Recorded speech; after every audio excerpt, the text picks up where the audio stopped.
You eat meat, you try to eat healthy, and your labs still say low iron. That feels confusing, and honestly, a little unfair. The key idea is simple. Iron status is not just about how much iron you eat. It's about how well you absorb it, how much you lose, and whether your body can actually use it to build healthy red blood cells. Some people eat plenty of iron and still run low because of hidden blockers like inflammation, stomach acid issues, or heavy menstrual bleeding.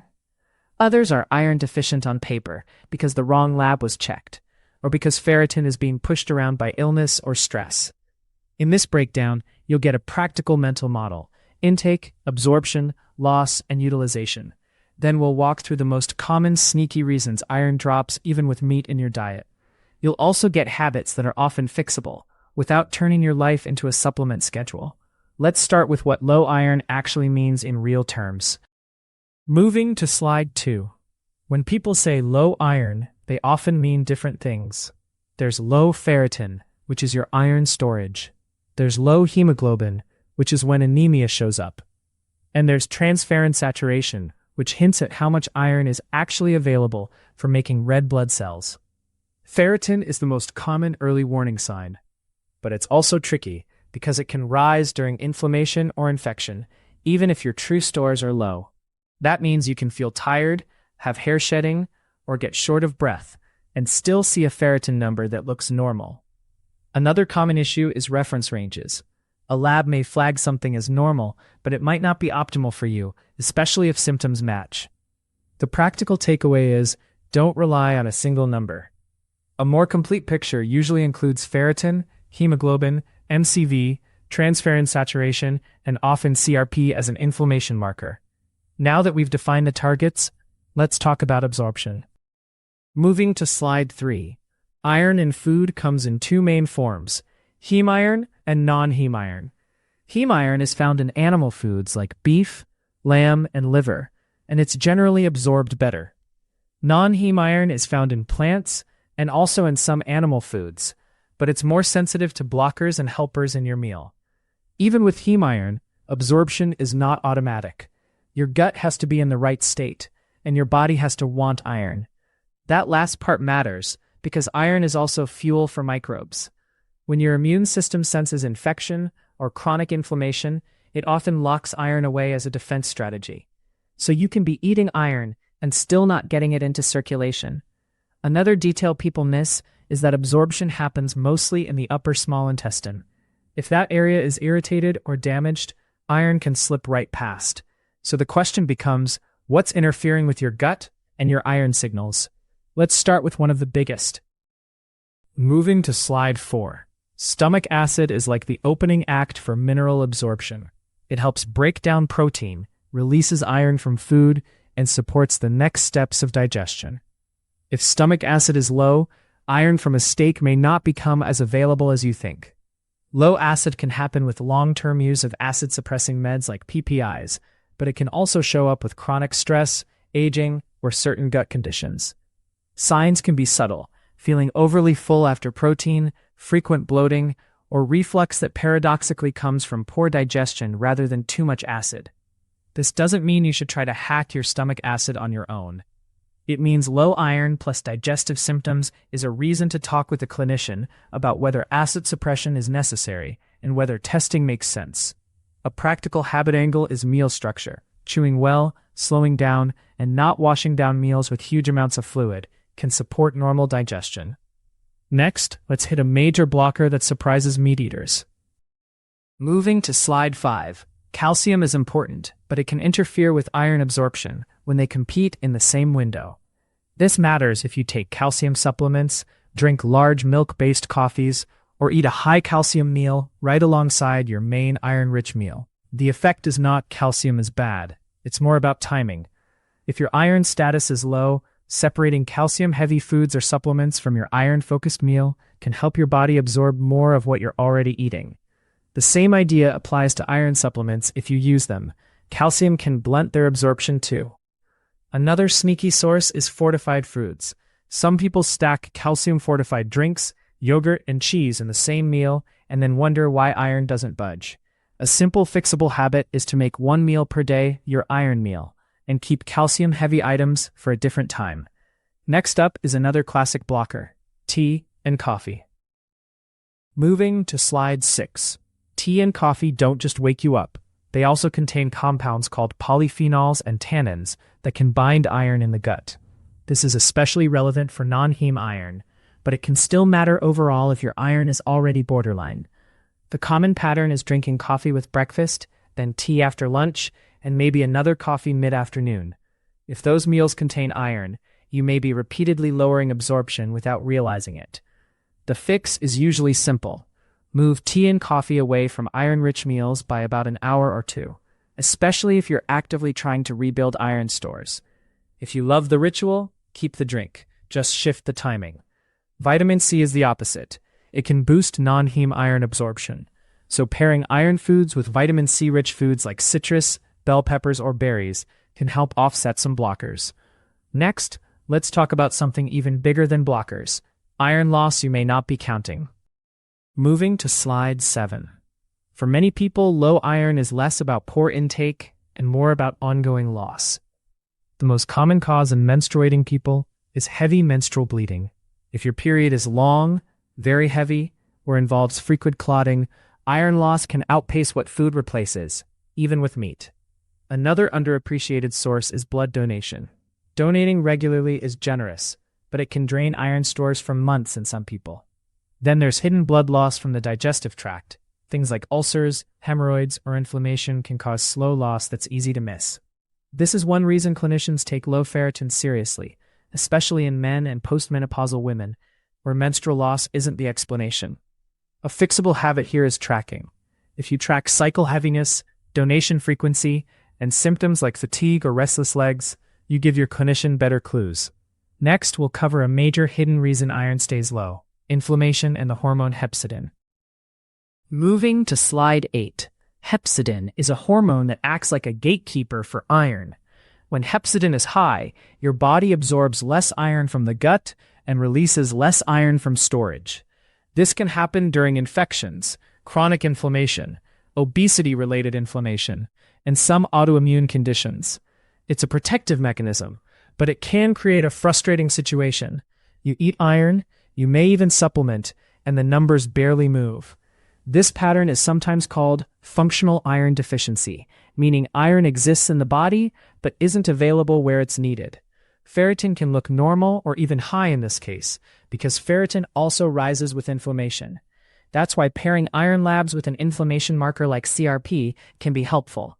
The habit angle is not just lower inflammation as a slogan, it's identifying drivers: poor sleep, untreated inflammatory conditions, high training load without recovery, or excess alcohol for some people.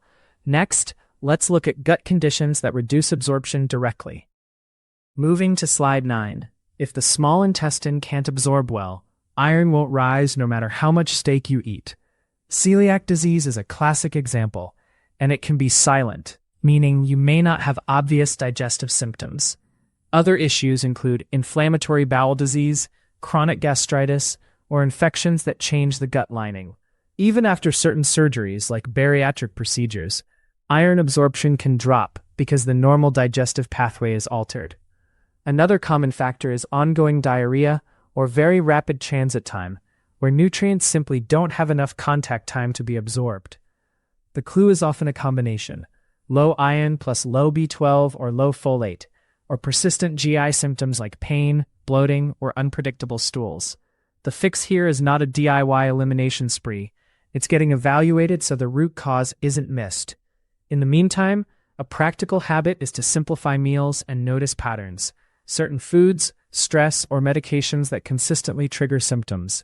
Next, we'll talk about training and athletics, because hard exercise can lower iron too. Moving to slide 10. If you train hard, especially endurance training, iron demand and iron loss can both increase.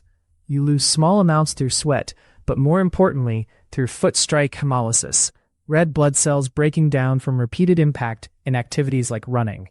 Intense training can also increase inflammation temporarily, which can raise hepcidin and reduce absorption for a window after workouts. Some athletes also undereat without realizing it, especially protein and total calories, which makes it harder to rebuild. And if you're combining heavy training with frequent blood donation or heavy menstrual bleeding, the math gets tough fast. A fixable habit is timing your iron-rich meal away from the immediate post-workout period if you suspect hepcidin spikes are an issue. Another is building a consistent recovery routine, sleep, rest days, and enough energy intake. If performance is dropping, you're unusually short of breath, or you can't hit paces you used to, iron labs are worth discussing. Next, let's cover nutrient partners iron depends on. Moving to slide 11. Iron doesn't work alone. To make healthy red blood cells, your body also needs vitamin B12, folate, and adequate protein. If any of those are low, you can feel anemic, even if iron intake is decent. Copper also plays a role in iron transport, and vitamin A helps mobilize iron from stores. Most people don't need to obsess over micronutrients, but if iron is stubbornly low, it's smart to check whether the supporting cast is missing. Another common issue is low vitamin C intake, which matters more if most of your iron is coming from non-heme sources like grains or legumes. The practical habit is simple. Make iron meals complete. Think meat or seafood, plus a vitamin C food, plus enough overall calories and protein across the day. If you're restricting food groups, like going very low carb or very low calorie, you may be reducing both intake and absorption helpers. Next, we'll get very practical. How to build an iron-friendly plate without overcomplicating it. Moving to slide 12. An iron-friendly plate is less about perfection and more about stacking small advantages.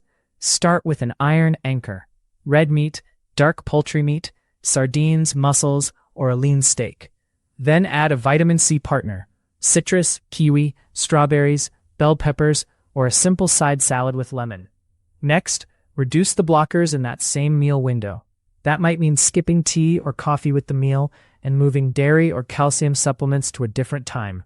If you eat plant-heavy meals too, you can still improve absorption by soaking or sprouting legumes and grains, because phytates can reduce non-heme iron uptake. Cooking in cast iron can add small amounts of iron to acidic foods like tomato sauce, though it's not a primary strategy. The main point is consistency. One strong iron-optimized meal most days can make a real difference over time.